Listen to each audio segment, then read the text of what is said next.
Hiya. Happy Sunday morning to you. Hope you're doing well. It is not such a happy Sunday morning. I'm looking out the window right now, and we are engulfed in smoke here in the Northwest. This is just the new normal here.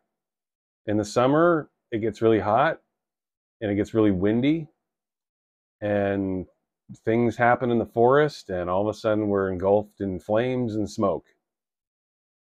Where I am, we don't get the fires, but we get smoke from like hundreds of miles away. That's how bad it gets. Right now, I'm in Vancouver, Washington. There are wildfires in Vancouver, BC, in Canada. Vancouver, Washington is at the very southernmost border of the state. I mean, we're right where Portland, Oregon is. So we're a full state away from Vancouver, BC, which is roughly 350, 400 miles from here. And we are getting smoke. You see it, you smell it. If the smoke wasn't here, it would be a perfect clear sunny day without a cloud in the sky. But right now, it looks like it's nothing but clouds. It's just smoke. Yeah. So we finally got down to a reasonable temperature here because it was over 100 degrees all week last week. And now we're down to a reasonable temperature, but now we've got the smoke. Good times. So, yeah. I know, honestly, I might rather have the really hot weather than smoke because you can't go outside, you can't do anything, you can't go out for a run, you can't take a walk. It's just fucking smoke. So that is the reality right now in the state of Washington. We are engulfed in smoke. I think there are wildfires in eastern Washington right now too, over in Spokane. I guess they're engulfed in flames. So yeah, it's fun times, man. This country is literally on fire right now, pretty much.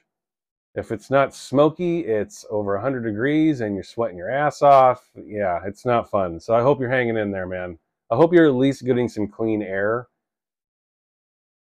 I'd rather have hot weather than breathing smoke. I think the air quality right now is like 140. There's an index. It's supposed to be below 40 for clear air. If you get up over 100, it's considered dangerous. It's like 140 outside right now. It tells you how bad it is.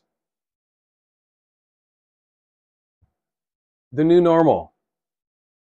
Really fun. Anyway, I'm going to get to some music today. This is one of my all-time favorite albums, and I was listening to it this morning, and that's usually how I've been doing these videos. I get up in the morning and I've got a song in my head. Yesterday it was the Stranglers. Today it's Pet Shop Boys. It's just, I don't control what goes on in here. And usually there's not much that goes on in here. Let me assure you of that. But when I wake up in the morning, sometimes I have songs in my head. And this morning it was this. And this album in particular. Behaviour. Pet Shop Boys. I'm actually surprised I haven't done more Pet Shop Boys videos. I love these guys, man. I did a Pet Shop Boys video a few months ago. I was talking about that new Smash box set. How I think these guys are one of the best pop bands in musical history. I still think that, obviously. There are only a few bands that I would put above them, like the Beatles, for example. So that tells you what I think of these guys. And one of the great things about these guys too, maybe a bit of a side note, but they're still around, man. They've been around for pretty much 40 years at this point. And they're still pumping out music and it's still good. They've really never made a bad album, and their worst years are far behind them. I felt like their most uninteresting albums were about 20 years ago, in the early 2000s. The albums Release and Fundamental, they aren't terrible albums, but I felt like they kind of hit a wall there. But then they rebounded in a big way, and everything they've done since then is awesome. Some of their best work has come out in the last decade. So these dudes are still on fire. And I want to talk about Behaviour. This happens to be my favorite Pet Shop Boys album. It's a close race, you know. The album that came after this, Very, there are some days I feel like that's my favorite, but most days I think Behaviour is probably my favorite Pet Shop Boys album. And this is an interesting album because this was not well received at the time, and I want to get into that. But this might be a relatively lengthy video. I have a bunch of singles that surround this album, and I'm going to talk about them all. I'll try to make this video under 25 minutes, but I don't know if that's going to happen. I have a lot to say about this. But Behaviour. Not well received in its day. By the way, this is the reissue. I do have the original UK press of this, but I'm holding up the reissue because this is probably easier to find, and I'd rather hold this up if you were to think of buying this. I'd rather hold this up because this is readily available and you can buy it, and it sounds great. I have the original press of this, and I'm telling you, this is a very faithful reissue of the record. From the cover to the inner sleeve to the record itself, everything looks and sounds exactly like the original press. I have zero complaints about this.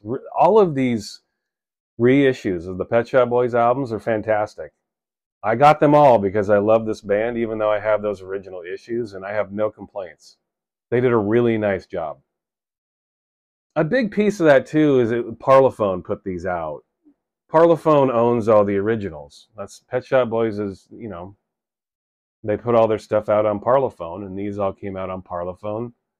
They have all the original masters, and they did very faithful reproductions. They didn't mess around. They didn't try to remaster this or retouch that. They just took the masters and did a slight update to the music, and quite frankly, it sounds exactly the same. Excellent reissues. I would highly recommend you pick them up if you're on the fence about it. Behaviour came out, I don't know, 4 or 5 years ago, something like this. The reissue.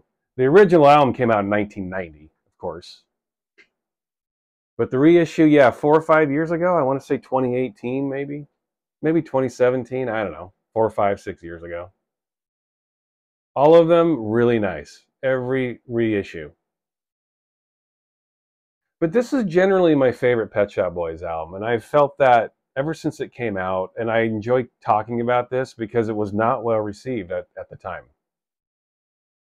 Especially by the British music press. I mean, they are what they are. The British music press is fickle, to say the least, especially back during this time. But it wasn't well received. I remember reading those reviews. In fact, I still have some of those papers, like the NME. The NME gave this a 4 out of 10. I know this because I still have the paper where they talked about this album.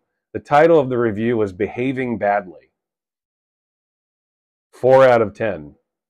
They've since reassessed the album. I love it when music papers and music magazines and websites do that. I mean, that happens. We listen to an album and we don't like it at the time, and then years later we're like, oh shit, this is great. I've done the same thing. But it makes me laugh when music papers and websites do that. They pan something and then they realize that everyone else likes it, and they better change their tune if they want to get readers on their website. So all of a sudden the album is a classic. Well, NME hated this record when it came out. At least one of their reviewers did. I've noticed they've definitely had a reassessment about this since, but the argument the guy in the NME made was that this was a somber album. Everything, you know, I mean, when I say everything, the Pet Shop Boys only had 2 albums before this, Please and Actually, and then a number of singles. But they were like a very high-energy disco pop band. Oh, Introspective. I'm sorry. I forgot about Introspective. Sometimes I think of that as an EP. It's only 6 tracks. They're all really long. But that is an album. So pardon me. Introspective. I forgot about that one. That was the album that came out before this, actually. So the 3 albums they put out were very high energy. Very dancey, very disco, very upbeat. This, not so much. They definitely took a step back with this album, and I wouldn't say this album is somber. I would challenge that argument that NME made. It's just very introspective. which is ironic because Introspective was the album that came out before this. But this was more a more personal album. That's how it feels, at least. It's it's a very it's an album that looks at life and death. It's not afraid to look at the darker pieces of life. It's Neil Tennant was definitely exploring some things he hadn't explored yet. And maybe the Pet Shop Boys felt bottled in. Maybe they felt backed into a corner or something, like they were the pop band. They were the big disco group. And obviously they are. But they've become a lot more than that. We know them for a lot more than that. And this is the first time that we felt some real depth to what they were doing. That's how I remember it. And I heard this album when it first came out. I was extremely impressed with it. I was impressed with it because it wasn't exactly what I was expecting. That's important for bands, I think. You can just keep pumping out the same shit year in and year out. But when you're at this point in your career, like the Pet Shop Boys were, putting out their 4th album, they probably wanted to do something different. And they did. Tons of soul with this album. There are some up-tempo cuts. I mean, I thought that review in the Enemy was very unfair. It's still a pretty upbeat album, but it just didn't have wall-to-wall, floor-to-the-floor disco beats like everything else they did before it. It's very introspective. They took a step back and decided to put some real soul into their music. I hesitate to use the word existential, but it is one of the fewer, deeper existential albums that Pet Shop Boys have put out. There's some real soul going on here. Great stuff. As an album, it just flows very well.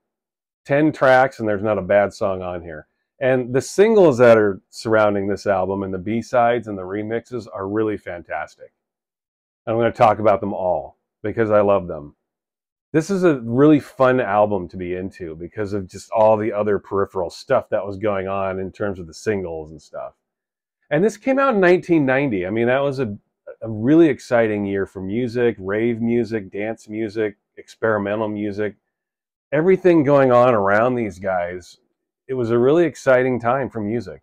Barriers were being broken.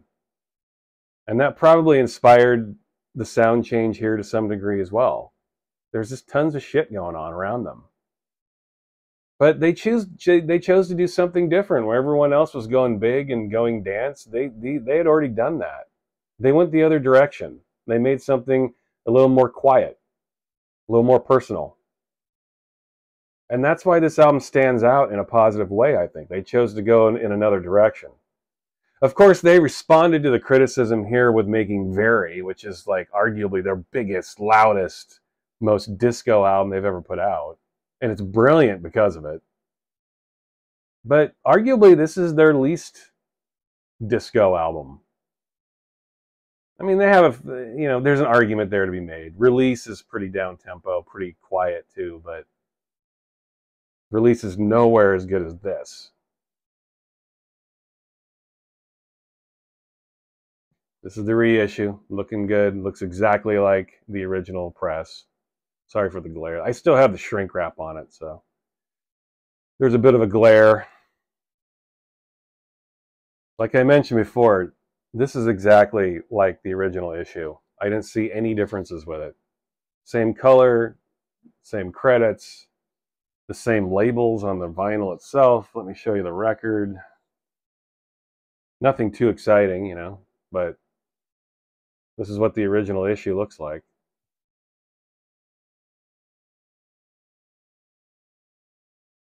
And just a stunning track listing. Not a bad song on here.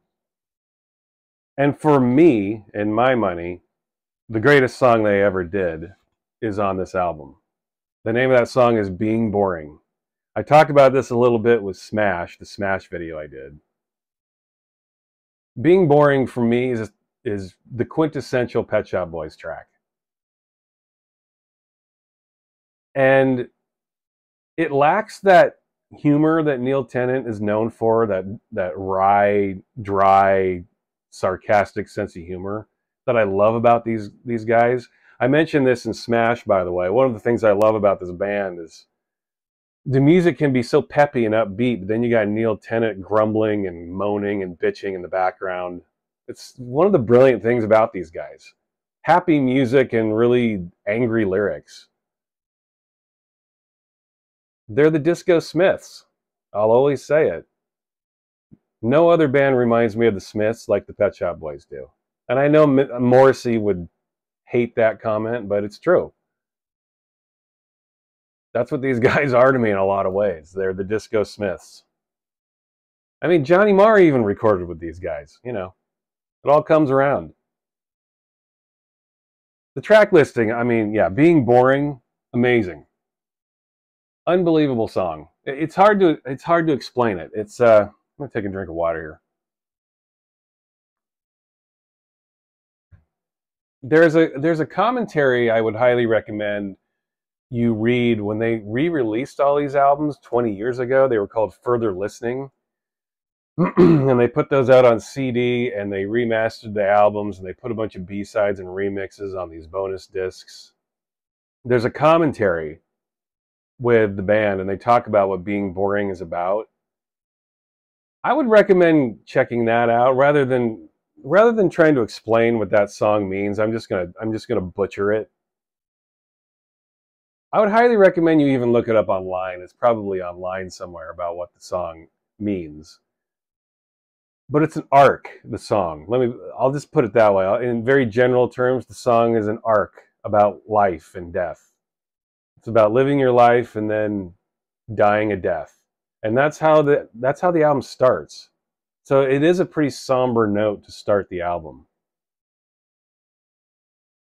And as much as I would argue this music sounds even depressing or dour, as it was referred to back then, I would argue that it's a celebration of life by observing and acknowledging death. To me, that's what this album has always stood for. And it's got a lot of weight because of it. I think that's why this is my favorite Pet Shop Boys album, is that they decided to get really inward with this record.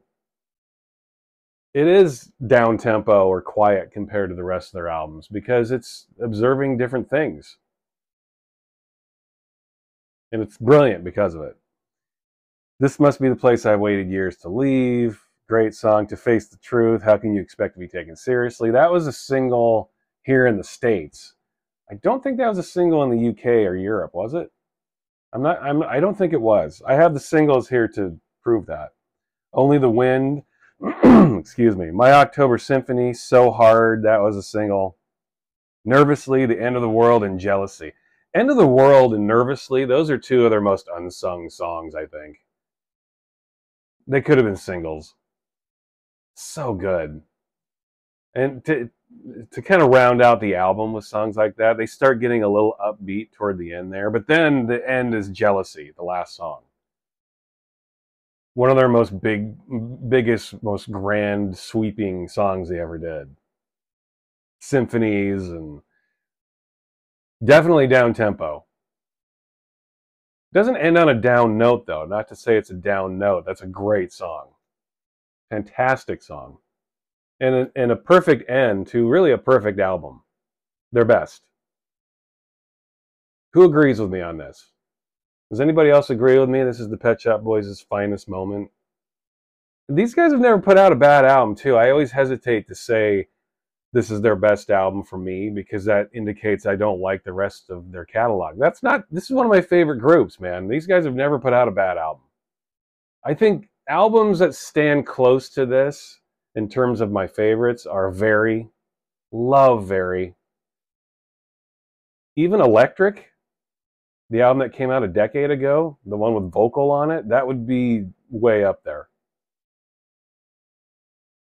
Again, that's what I love about these guys. They're still putting out fantastic music. But it would have to be Behavior and then Very and then Electric in terms of, my favorites. But how do you choose? I mean, is your favorite different? Is your favorite Behavior? I'd love to hear your comments. Love this album. This was the lead-off single from the album. This is So Hard. Still got my old shrink wrap and price sticker on it. This got some standard remixes on it. A couple of extended mixes. The B-side, It Must Be Obvious. Fantastic. Even their B-sides are really good from this album. They just, in a lot of ways, I think this is when the Pet Shop Boys really became the Pet Shop Boys. They started showing some real range and just the ability to write nothing but good songs, even on their B-sides. You were motivated to get their B-sides because they arguably could have been on the album. It Must Be Obvious is definitely an album or a track that's worthy of being on the album. Yeah. The remixes are okay. You get the album version and then a pretty generic remix and then the dub mix of the remix on this one. This came out in various formats with different remixes, and I'll get to those here. But this is the standard release, So Hard. One of the more upbeat tracks. You can understand why this was the opening single, is because of all the songs on the album, this sounds like traditional Pet Shop Boys at the time. It's a disco song. The lyrics are really funny, too. Neil Tennant's just hilarious. I love the line where he says, "You say you've given up smoking, so whose matches are those?" I remember I had a friend, like, at the time, he was like, "Nice lyrics. These lyrics are terrible." I'm like, they're supposed to be. He's being smarmy. That's what this guy does. He's the king of smarm. I mean, his entire lyrical body of work revolves around being a sarcastic bastard. That's what he does. He's hilarious. Some of the funniest lyrics I've ever heard in all of music come from this guy. He's a fucking riot. The only other one that I would put in his league is Morrissey. Those two they're funny. And they know they're funny, they're smart. They have a very keen interest and talent when it comes to writing lyrics. Neil Tennant and Morrissey, some of the best. This is a US promo of So Hard. This has David Morales mixes on it. These are okay. David Morales, I mean, I think you pretty much, they're the labels. You pretty much know what you're getting when it comes to David Morales. He's not known for shaking things up. This isn't a dig on David Morales. His music's never really been my thing. But he's the house guy. When you see his name, you pretty much know exactly what you're getting. He's consistent. I'll give that to him. His mixes here are, David Morales mixes of So Hard. You don't have to squint too hard to know what that's going to look like. This is the real gem for me. These are the KLF remixes of So Hard, and I have talked very much about the KLF. You already know that. I have, 6 videos on the KLF? These are awesome. It's the KLF, and they didn't do a lot of remixes. They did these remixes in 1990. I'm pretty sure they did a couple of remixes here and there so they could get a paycheck to try to fund their White Room project. When Kylie Said to Jason tanked, they lost a lot of money, so they needed to replace that money, and they did that by doing remixes for Pet Shop Boys and Depeche Mode, etc. And the KLF, it's funny, one of the reasons they lost all that money when they were working on the White Room was because of Kylie Said to Jason. And Kylie Said to Jason was their attempt at being the Pet Shop Boys, making a Pet Shop Boys type track. And that flopped. But the Pet Shop Boys were big fans of the KLF. And I know this because I remember reading interviews with Lowe and Tennant at the time. And they openly said, "We love the KLF. They're the best group out there." So they put their money where their mouths were, and they had KLF in to do a remix. 2 remixes. They remixed So Hard and the B-side, It Must Be Obvious. Which is really, that's the jewel. is the remix of It Must Be Obvious. That's like a chill out mix. It's like a 9.5-minute straight up noisy ambient mix. You hear tiny little bits and pieces of the Pet Shop Boys original come in. You hear Neil Tennant's vocals kind of flit in and out here and there, but then it goes back to like alien ambient weirdness. One of KLF's greatest tracks, It Must Be Obvious remix, in my opinion. And the KLF, I remember reading this interview with Neil Tennant. Neil Tennant said that the KLF had Tennant go into the studio and re-record his vocals for the So Hard remix, and they are different. When you hear Tennant's vocals here on the KLF mix, they're different. And he was impressed with that. Tennant was like, yeah, I was really impressed. They had me come in, redo the vocals. They felt it was important. If they wanted to do what the KLF does, they needed to have my vocals sounding different. So they did a complete reproduction. Awesome record. KLF, the best single you can get from Behaviour, in my opinion. KLF did not fuck around, even with their remixing. This would be a close second in terms of singles. I like Being Boring as a song more than I like So Hard. I do like the KLF mixes more than this probably, but this is a very close second as in terms of my favorite record from Behaviour. Beautiful song. This was the second single from the album, Being Boring. Beautiful track. And arguably their greatest B-side they ever did, We All Feel Better in the Dark, on the B-side. And this is the full 12-inch version. The full version of We All Feel Better in the Dark is 7 minutes. It ended up getting released as a B-side to the How Can You Expect to Be Taken Seriously single in the United States. I think some people think We All Feel Better in the Dark was the B-side to How Can You Expect to Be Taken Seriously? But that is not true. We All Feel Better in the Dark was the B-side to Being Boring originally. Being Boring wasn't released as a single here in the US. It was in Europe, but not here. So I think a lot of Americans didn't know that We All Feel Better in the Dark was the B-side to this, but that's what it was initially. You get the full version here. And you get like a 10-minute extended version of Being Boring. Oh, by the way, this album was produced by Harold Faltermeyer, which that puts an immediate image in your head, I think.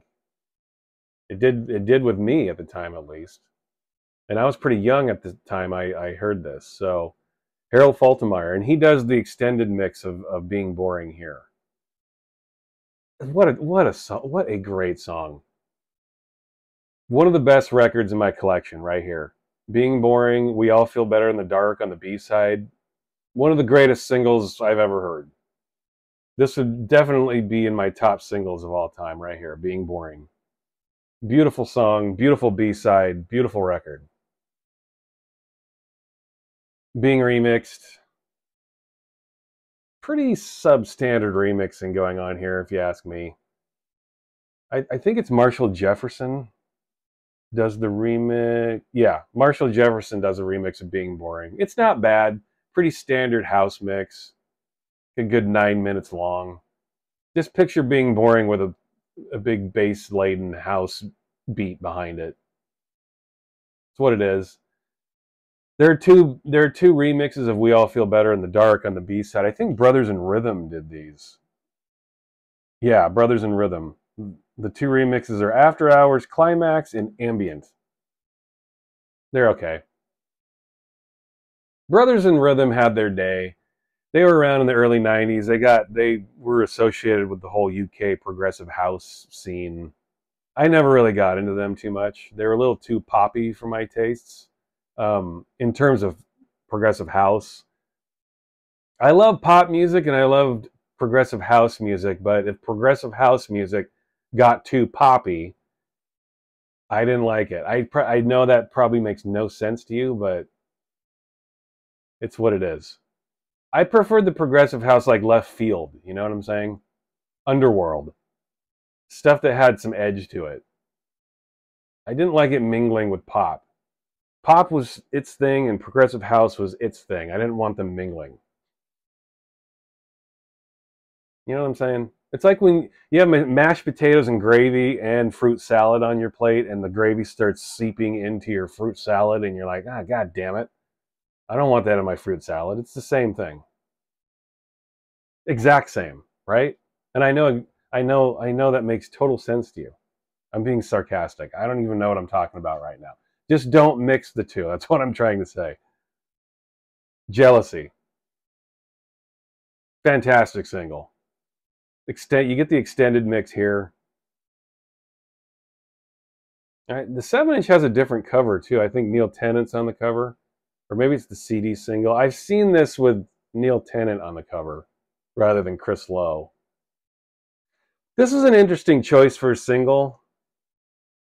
This is a big, grand, sweeping, orchestral single. They never really put out a single like this. I hesitate to say it's a ballad, but I guess it is, really. You get a nice extended mix here, or extended version, I should say. It's not really a mix. Probably 3 minutes longer than the album version, a good 8 minutes long. And then the B-side is Losing My Mind. I think it's My Mind. Yeah, I was going to say Losing Your Mind. Losing My Mind, the disco mix. A song they wrote for Liza Minnelli. That was her song, but then Pet Shop Boys wrote it for her, but then they did their own version here. And it's great. Straight up disco. Loud, slamming disco music like they're known for. Awesome single. This is an interesting, I'm going to take this out of its sleeve. This is the German version of Jealousy, and this is pretty rare because the German issue of Jealousy not only had a different cover, as you can see, it had a different track listing. And you'll see the catalog number here, it says CD. This is actually the CD track listing. But it looks like the record company fucked up and put the CD track listing on the 12-inch. But that's for our gain, because the extended mix of This Must Be the Place I Waited Years to Leave is on here. And this, to my knowledge, is the only place you can find that remix on vinyl. Otherwise, you can only find it on CD. This German issue is the only place you can find that mix on wax. Also has a remix of So Hard, which is a David Morales mix, I think. I'm pretty sure. Yeah. You find that Eclipse mix on that US 12-inch I just showed a few minutes ago. But yeah, this is like hard. This is hard to find on wax. This is the only place you can find it, as far as I know. So a cool little oddity. The Jealousy mix is the same mix as you find on that UK version. These timings are off too, I noticed. Like this is actually like 8 minutes long, and this is actually like 7.5 minutes long. They got these timings off. So yeah, it was kind of an odd little mispress here. Let's show the labels. I haven't been showing the labels on these singles, have I? Oh well, it's not much to see. Get your Euro Parlophone generic label. If you bought a record on Parlophone in Europe, this is pretty much what the labels always look like. So nothing too fantastically special when it comes to that. But I like showing records that many of you probably have never seen. In fact, this is the only time I've ever seen this in the wild. I bought it new because of that remix, and I have never seen another one like this. So I don't think these are very easy to come by. So those are the singles from Behaviour, and I think after the reviews came in from Behaviour, I think Pet Shop Boys were eager to get back to putting out more thumping dance music, and they did with this. This was never on an album, and so that's why I'm going to talk about this in my Behaviour video. This is Where the Streets Have No Name. Straight up cover of U2. But importantly, mixed with I Can't Take My Eyes Off of You. They were definitely lambasting U2. They were having a little bit of fun at U2's expense. Pet Shop Boys were, and this is a theme they've always had. They have definitely enjoyed teasing bands that take themselves really seriously. And at this point in time, it was hard to find a band that took themselves more seriously than U2. And Pet Shop Boys were keenly aware of that, and they did this. They took Where the Streets Have No Name, which was super serious, super somber stuff from U2, and they made this big, huge, bombastic, flamboyant disco version of it. And it was funny, and it's good. Excellent single. I think this got to #1, I'm pretty sure, right? In Europe, or in the UK. Parts of Europe, this got to #1. Didn't get to #1 here in the United States. I mean, I think the Pet Shop Boys, their only #1 single ever is West End Girls, if it got to #1, and that was their first album. Pet Shop Boys are like soccer here in the United States. They're popular, they're huge everywhere except the United States. They're much more popular here, but I always refer to Pet Shop Boys as the soccer of music. They're huge in Europe and kind of popular in the United States. They just they've never had that huge booming success here in the United States. Maybe too British? I don't know. I don't know what that means. I love these guys. I think they're one of the best groups of all time, and that's why I'm talking about them right now. So, yeah, you get some remixes. Bet She's Not Your Girlfriend is the B-side here, which is an awesome song. And then you get more remixes here. You get, I forget who does the remix here. Who is it? It is David Morales again. There you go. And then you get a couple mixes of How Can You Be Taken, How Can You Expect to Be Taken Seriously, done by David Morales. David Morales all over the place. They've definitely called on him a number of times, too. If you check their catalog, he's remixed a lot of stuff from the Pet Shop Boys. So, not a huge Morales fan, but whatever. He does what he does. He does it well. If you're into Morales and you're into the Pet Shop Boys, it's even more reason to love these guys. Yeah, this came out in 1991. Early 91, I think, too. I mean, right after Behavior. Maybe late 90s, I don't know. It came out after all of those singles from Behavior were done. I'm going to talk about these just as a quick side note. These came out before Very as well. These singles were between Behavior and Very. This is the US edition of Was It Worth It? Excellent song, excellent B-side, Miserableism. Such a good B-side. And it's got a Moby remix. The Moby remix is so good. Yeah. This is a single you definitely want to have. Here are the labels. And I've noticed, too, the cool thing about this US edition is you get both of the remixes of Was It Worth It? You also get both versions of Miserableism. On the UK edition, you don't get both versions of Miserableism. You only get one. You want both. Because Moby, the original version is really good, and then Moby crushes it.